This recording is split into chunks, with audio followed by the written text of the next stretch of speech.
Module 5, Sexuality and Gender.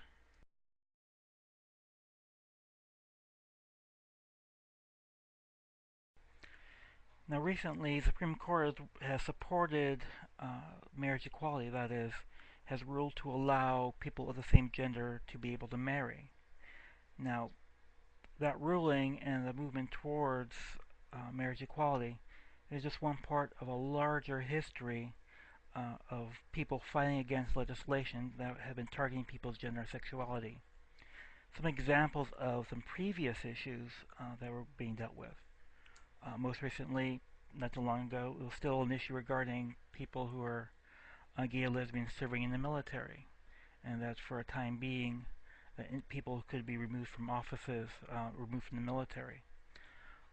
There was also an issue at the time about people being denied public office or being able to be in public service. That is, people were not able to get a security clearance if they're a gay.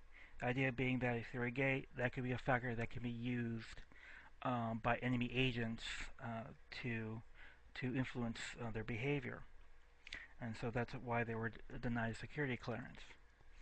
Uh, an important experience that I just wanted to focus on, to discuss is what happened to Alan Turing. Alan Turing was a very big individual during World War II, a scientist that helped help create the Enigma machine to help the Allies read the Axis powers codes, the German army's codes. But even with all the work that he was doing in helping to win the war, he was homosexual, and as a result, he was forced to be medically sterilized. And as a result, he committed suicide due to that experience. And so some of these factors do have severe impacts upon people's lives. Um, you know, even prior to the um, issue with the military service or marriage, it was once against the law for people of the same gender to have consensual sex, and so that didn't change until much into the late 90s. And even before then, it's been seen to be against the law for people to wear clothes that have been deemed of the opposite sex. And so many localities where people were cross-dressing or seen to cross-dress were arrested and experienced a lot of social discrimination. So there is a long history of policies and legislation designed to control people's sexuality and gender and to control uh, people's experiences within social spaces. Okay, the next slide will have a radio story about the sip-in. In New York, it was against the law for bars and clubs to serve gay people on account that uh, as part of people's liquor law, they were not allowed to serve disorderly people, and by definition, gay people, regardless of their behavior, were seen as disorderly. And as a result, the only places that would serve gay people were bars and clubs run by the mafia or run by criminal enterprises. And so, as a way to fight this, there was a group of people who tried to bring more attention to this through a sip-in, and the story will go into detail about that.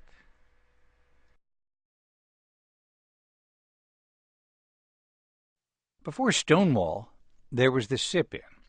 In 1966, gay bars were technically legal in New York, but they were often raided by agents of the state liquor authority, which had a regulation against serving homosexuals in bars on the idea that they were disorderly.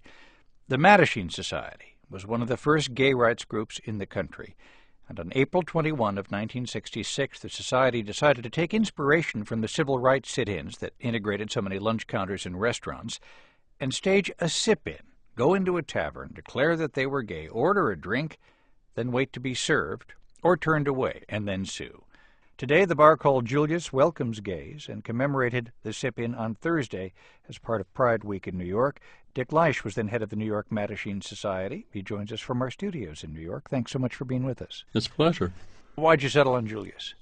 Well, first of all, we were going to go to this bar on 8th Street. They had a sign in the window saying, "If you're gay, go away." And we thought that would be very dramatic. And we'd go there and ask for service and see what happened. We notified the press, and being gay, we got there late. And the New York Times had already gotten there and said, "What about this gay demonstration?" And the manager said, "What?"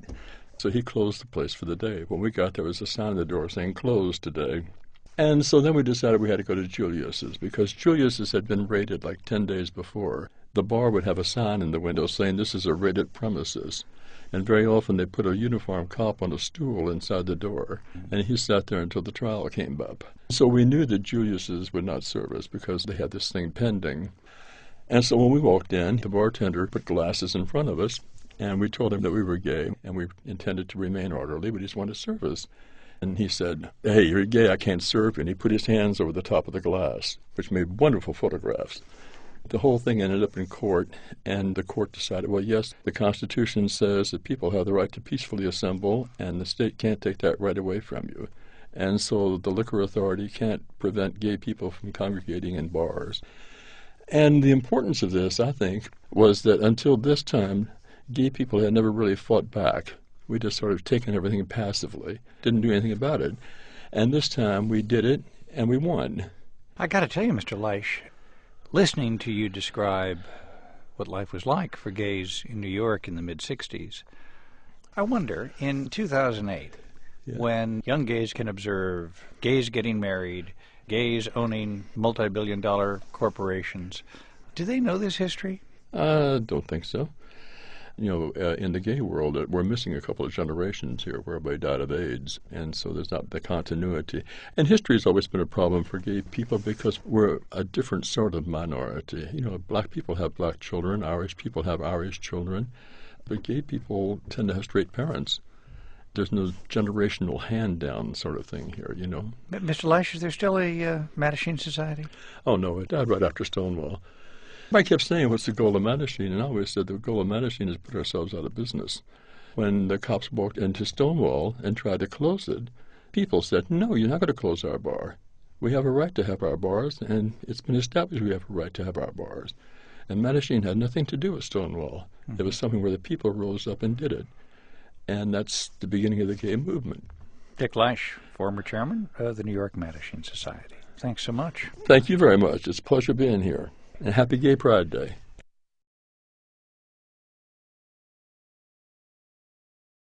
Well, the sip-in was just one example of the kinds of actions being taken to fight against the laws that were going against people whose gender and sexuality went against social norms, whether they identify as gay, lesbian, or the word transgender really wasn't used at the time, but people who were transgender then experienced.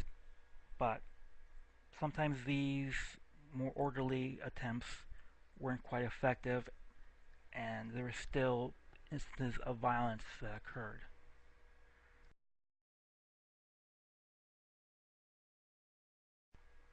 Now, just two examples really occurred also during this time of the sip-in. In '66 in San Francisco, we had the Compton cafeteria riots, and then in 1969 you had the Stonewall riots, which is probably more well known. Both of which occurred in poor working class parts of the town, targeting people whose gender and sexuality were very far off the social norm. And so you had people who were transgender. Again, I'm using transgender, but even though the terminology really wasn't used then, but as the case may be, that's the word I'll be using.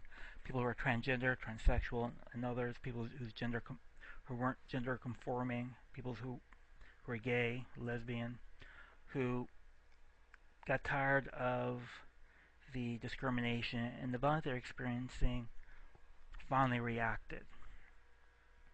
And to the most part, this has been identified as really a change in um, the attitudes towards social activism, or more or less a galvanizing of a new identity for gender and sexual minorities. Prior to this, as with the sip-in, yeah, it was far more genteel, far more um, nonviolent in a way.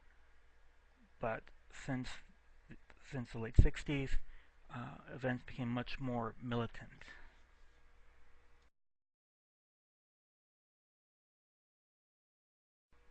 And then from mid to late 80s, with the discovery and identification of HIV and AIDS, things changed drastically. So issues dealing with gender and sexuality became much more of a life and death issue. And so you have a number of individuals who are been targeting or been focusing on changing uh, the administration, federal administration, and other in regards to how they deal with um, people with HIV and AIDS, how they deal with people in the hospital and so forth, really spilled out into anger and really um, galvanized the organization of many of gay, lesbian, bisexual, transgender individuals to uh, really fight more uh, for their rights.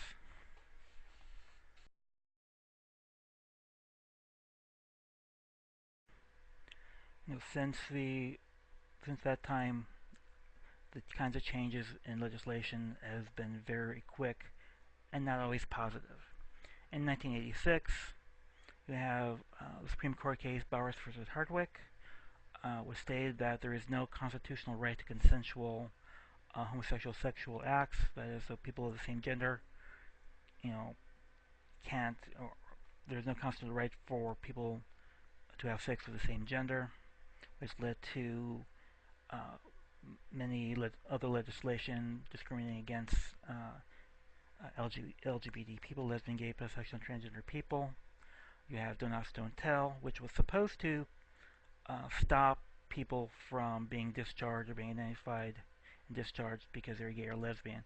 However, reports that even that actions of dismissing people because they're gay or lesbian actually increased after Don't Ask, Don't Tell. In '96, you have the passage of the Defense of Marriage Act, which was a federal law that stated that marriage was only between one man and one woman, which limited uh, federal support for people in same-gender relationships. However, things really started to turn around in 2003. Lawrence v. Texas overturned Bowers versus Hardwick, resolved that.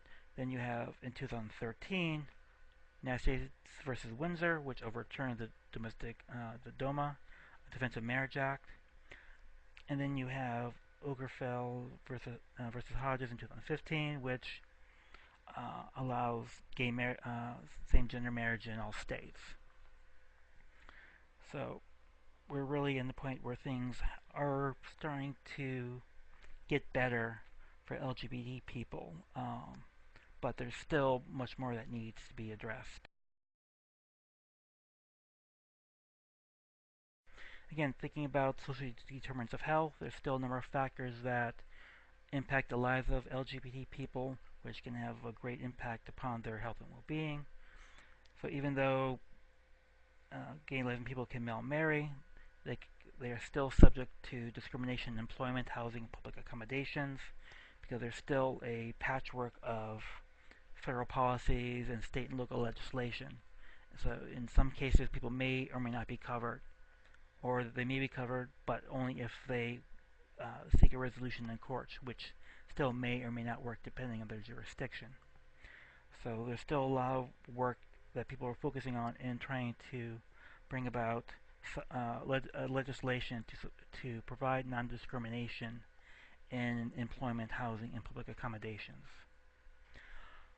Another issue that has been dealing with is the relationship that people are seeing between uh, the non-discrimination of LGBT people and with legislation protecting people's practice of religion, whereas you're now seeing people attempting to pass discriminatory laws on the basis of protecting people's religion, which have had varying effects, but is still an issue being dealt with today. So you have two levels of people's freedom, but one is stating that one type of freedom, one type person's practice of religion, it needs to be put over another person's freedom of expressing oneself.